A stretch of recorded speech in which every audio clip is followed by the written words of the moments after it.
कहानी की शुरुआत में हमें एक आयरन फोर्ट्रेस को दिखाया जाता है। वैसे है तो ये एक ट्रेन ही, पर ये आम ट्रेन की तुलना में बहुत बड़ा होता है और इसे मोटे मोटे लोहे की पट्टियों से बनाया जाता है और ये पानी से चलता है, मतलब स्टीम प्रेशर से। अब ये फोर्ट्रेस एक बंद स्टेशन से गुजरने वाला था, इसलिए उसका कैप्टन अपने एक साथी को बोलता है, चाहे कुछ भी हो जाए इसका प्रेशर कम मत करना, नहीं तो हम सब यहीं मारे जाएंगे।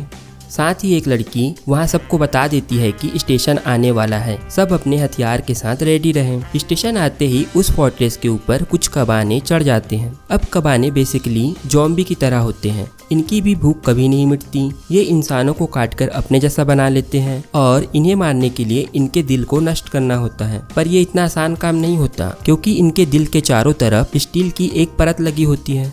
आगे एक लड़की एक छोटी सी जगह से बाहर देखने की कोशिश करती है, पर तभी वहाँ एक भयानक सा दिखने वाला कबाने आकर उसके बालों को पकड़कर खींचने लगता है और उस लड़की के बाल सर से उखड़ने लगते हैं। तभी एक सिपाही उसे बचा लेता है और एक खास तरह की स्टीम गन से उसे शूट करने लगता है, पर इससे इन कबाने को कोई खास फर्क नहीं पड़ता।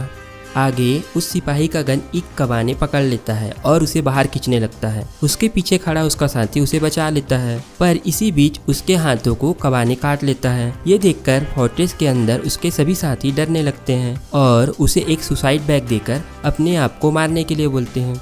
वो आदमी डरने लगता है, पर उसके साथी उस पर चिल्ला रहे थे कि तुम जल्दी करो, नहीं तो तुम हम सबको मार दोगे। वो आदमी रोते हुए उसे अपने दिल के पास रखता है और उस पर लगा रस्सी खींच देता है, जिससे एक छोटा सा धमाका होता है और वो आदमी वहीं मारा जाता है। आगे हमें एक शहर को दिखाते हैं जिसके चारों तरफ ऊंचे ऊंचे दीवार थे और जो चारों तरफ से पानी से घिरा हुआ था। यहीं एक लड़का जिसका नाम इकोमा है, वो एक ऐसे गन बनाने की कोशिश कर रहा था जो आसानी से कबाने का दिल चीर सके, पर उसका ये एक्सपेरिमेंट फेल हो जाता है और नाराज होकर वो अपने काम पर आ जाता है, जहाँ ये ट्रेन की मरम्मत का काम करता था। जहां वो अपने दोस्त ताकुमी को बताता है कि मेरा गन फिर से काम नहीं किया, जिस पर ताकुमी उसे बताता है कि वो क्या गलत कर रहा है और इकोमा समझ जाता है कि उसे अब क्या करना है और फिर से घर जाने लगता है। तभी वहाँ लेडी अयामी आ जाती है, जिसके हाथों में उसके पिता का स्टीम गन था, जिसे वो ठीक कराना चाहती थी। इकोमा का बॉस उसे बुलाता है और गन ठीक करने को बोलता है। इकोमा का मन तो नहीं था, फिर भी उसे जाना पड़ता है। जब वो गन को देख ही रहा था, तभी एक सिपाही आकर बताता है कि आयरन फोर्ट्रेस यहाँ पहुँच चुका है, सभी लोग उसके पास चलो। आगे हम आयरन फोर्ट्रेस को देखते हैं जो पूरी तरह खून से रंगा हुआ था। लेडी अयामे अपने पिता, जो इस जगह का लीडर था और जिनका नाम केनसॉ है, उनसे पूछती है कि ये तो कल आने वाला था ना, जिस पर उसके पिता बताते हैं कि पिछले स्टेशन पर कबाने की भीड़ ने कब्जा कर लिया है, इसलिए ये फोर्ट्रेस वहाँ नहीं रुका। आगे केनसॉ इंस्पेक्शन टीम को अंदर भेजती है, जो सभी के कपड़े उतारकर चेक कर रहे थे कि किसी को कबाने ने काटा तो नहीं। उसके बाद इकोमा और उसके दोस्त ट्रेन की साफ सफाई और रिपेयरिंग का काम शुरू करते हैं। इसी बीच इकोमा को वहाँ कबाने का दिल मिलता है, जिसे वो छुपाकर अपने पास रख लेता है। ताकुमी उसे रोकता है, पर इकोमा उसे मना लेता है, ये बोलकर कि वो इस पर रिसर्च करना चाहता है। तभी वहाँ एक लड़की को दिखाते हैं, जिसे एक सिपाही रोककर पूछता है कि तुम यहाँ क्या कर रही हो। पीछे से यहाँ अयामे और केनसॉ भी आ जाते हैं, जो बताते हैं कि ये हमारी मेहमान है। उस लड़की का साथी भी यहाँ आ जाता है। केनसॉ इन दोनों को अपने मेंशन में इनवाइट करता है। जब ये सभी यहाँ से जा रहे थे, तभी फोर्ट्रेस से एक आदमी भागने लगता है, जिसे चोट लगी हुई थी। सभी सिपाही उसे घेर लेते हैं, पर वहाँ आदमी बोलता है, मुझे छोड़ दो, मैं कबाने नहीं हूँ। पर सिपाही उसकी बात नहीं मानते और उसे शूट करने ही वाले थे कि इकोमा चिल्लाते हुए वहां आ जाता है और बोलता है, ये सच में कबाने नहीं है, इसे छोड़ दो। और वैसे भी तुमने ही नियम बनाया है ना, अगर किसी पर कबाने होने का शक हो तो पहले उसे 3 दिन तक कैद रखना है। पर सिपाही उसे ही मारने लगते हैं। ये देख अयामे अपने पिता को बोलती है कि पिताजी इनको रोको, पर केनसॉ कुछ नहीं बोलता।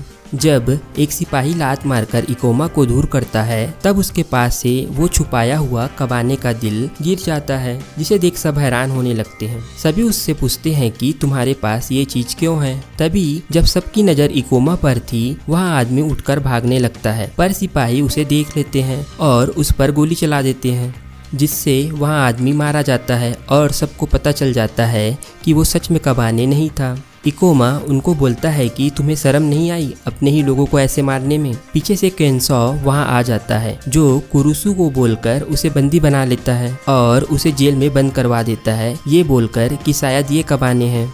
रात को हमें उसी छोटी लड़की को दिखाते हैं, इसका नाम मूमी है। मूमी घूमते हुए इकोमा के पास आ जाती है जो उससे पूछती है कि तुम उस आदमी को क्यों बचाना चाहते थे, जिस पर इकोमा बोलता है कि मैं नहीं चाहता कोई अपने डर की वजह से नॉर्मल इंसान को भी कबाने समझकर मार दे। आगे हम देखते हैं कि एक और फोर्ट्रेस जिसका नाम फूसांग है वो यहीं आ रहा था, जिसे देख लोग ब्रिज को नीचे कर देते हैं। पर ये लोग देखते हैं कि ये कुछ ज्यादा ही तेजी से इनके पास आ रहा है और जब फोर्ट्रेस को दिखाते हैं तब उसमें बहुत से कबाने चढ़े हुए थे। ये देखकर वो लोग ब्रिज को ऊपर उठाते हैं, पर अब देर हो चुकी थी और फोर्ट्रेस ब्रिज से टकराकर गिरते हुए अंदर आ जाता है।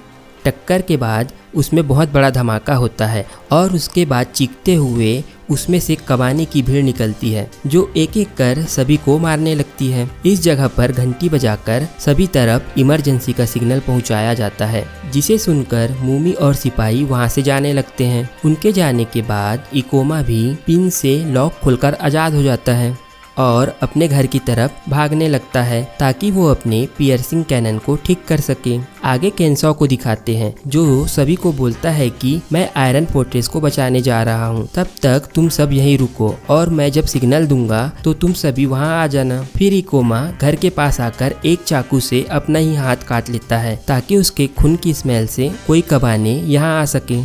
घर आकर वो अपने कैनन को ठीक कर लेता है और बाहर जाकर देखता है तो एक कबाने उसके पास ही आ रहा था, जिसे देख वो अपने कैनन को पकड़कर गेट के सामने खड़ा हो जाता है। पर कबाने छत तोड़कर उस पर हमला करता है। इससे बचते हुए इकोमा फुल प्रेशर से उसके दिल पर शूट कर देता है जो कबाने के दिल के आर पार हो जाती है और इस तरह इकोमा एक कबाने को मार ही देता है और खुश होने लगता है। पर ये खुशी थोड़ी देर के लिए ही थी क्योंकि उस कबाने ने उसके हाथ में काट लिया था। आगे हमें मूमी और उसके साथी को दिखाते हैं जहां उसका साथी बोलता है कि अब आपको अकेले ही जाना पड़ेगा क्योंकि उसे भी कबाने ने काट लिया था और सुसाइड बैग निकालकर अपने सीने में रखकर वो भी रस्सी खींच देता है और वही मारा जाता है।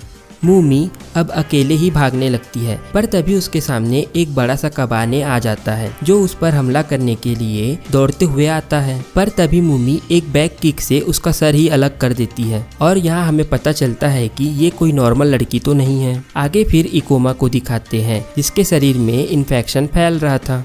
इकोमा जिसे रोकने की बहुत कोशिश करता है फिर भी इन्फेक्शन फैल ही रहा था। फिर इकोमा अपने गले पर भी पट्टी लगा लेता है और एक मशीन से उसे खींचने लगता है जिससे उसका काफी खून निकलने लगता है। पर इकोमा हार नहीं मानता और इन्फेक्शन रुक ही जाता है। फिर इकोमा मशीन को बंद कर नीचे गिर जाता है और ये एपिसोड यहीं खत्म होता है। तो ये था कबानेरी ऑफ द आयरन फोर्ट्रेस का पहला एपिसोड। कमेंट करके बताना आपको ये एनीमे कैसा लगा और अभी के लिए बस इतना ही। जल्द ही मिलते हैं अगले वीडियो में, तब तक के लिए बाय बाय।